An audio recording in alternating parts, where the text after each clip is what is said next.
First of all, I'm just fantastically excited to be here today, the first day. It's been a long time coming. It's been many exams and training to get here. And I'm hugely excited to be joining a very professional bunch of guys and girls doing a sort of unique, complex job with the air ambulance. And it's sort of a follow-on from where I was with the military with search and rescue. So many of the same sorts of skills and in essence the similar type of job. It just follows on from search and rescue to here. So it was a natural progression. But equally, doing a job like this is worthwhile, valuable, and to me, there's an element of duty about it. I'm really quite keen to be involved with the guys and the girls doing a complex, professional job, and it was really important to me to be able to do that. One of the compliments paid of your grandmother is that she has a very pronounced sense of duty. Do you think you've inherited that? I mean, after all, you didn't have to come and do this. I hope I've got that sense of duty. I mean, it's she's had a lot more practice at it and has shown it a lot more resolutely and obviously than I have. But this is, as much as this is duty, this is an important point, or an important sort of area for me to be involved in, is continuing on my training, my career, if you like, in the sort of aviation world. And for me, it's also a really important point to be grounded, and I feel doing a job like this really helps with sort of grounding the core of what I'm sort of trying to become.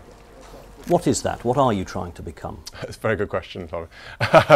I think just trying to be a good guy, trying to do what you can, and trying to be a decent individual, thoughtful, all those sorts of things, qualities in people that you would look and want to be associated with and know. You've done your training. Are you mentally prepared for some of the things that you'll have to face, those difficult and traumatic things that you'll come across in this job? I think nothing ever prepares you that well for what you're going to see and some of the incidences. But having done search and rescue before, we saw a lot of that already. And when you're working with a team, you help each other out and you talk about it, and you get through it that way. And so it's very important to talk about it. Given your destiny, given your birthright, are you slightly envious of your new colleagues who can make a career of this job, whereas you know that you can only do it for a couple of years? Well, there's nothing to say I couldn't do it for the rest of my life. I might be able to. I can still balance the two. But obviously at some point there's probably going to be a lot more pressure and responsibility from my other side of my life. At the moment I'm juggling the two of them and a young family, and I'm enjoying it, and I like the challenge. But yes, inevitably down the line, things will probably become a little bit more difficult for me to do that. But whilst I'm still relatively young, I can, manage the two jobs as best I can. And what do you say to those people who say, well, it's all very well for you to be doing this good and valuable and fulfilling role personally, but what you're actually doing is just delaying the inevitable, and that you're putting off the moment where you should commit to a more full-time royal role? Well, I think the term full-time royal role is bandied around quite a lot, and no one actually really knows what that means. But I think I can still manage to do my commitments and my responsibilities as well as I can.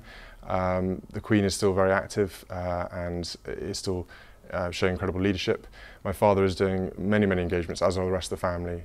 So there's a lot being done by the royal family around the country, and I hope to still be a part of that and do as much as I can. But equally do something that I think is incredibly important and that will prove me hopefully in good stead for the future. In the spring you said that having a second child would be a game changer. How has that game changed since you brought Charlotte home? It's been obviously fantastic, and she's been a little joy of heaven. But at the same time, it is more responsibility looking after two little ones, especially when George is around. He's a little monkey. But no, it's fantastic having a lovely little family, and I'm so thrilled. And Catherine has been doing an amazing job as a mother, and I'm very proud of her. Difficult to leave them every morning now? No more difficult than everyone else has to do.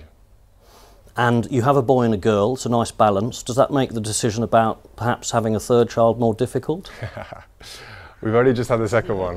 You never know what's going to happen in the future.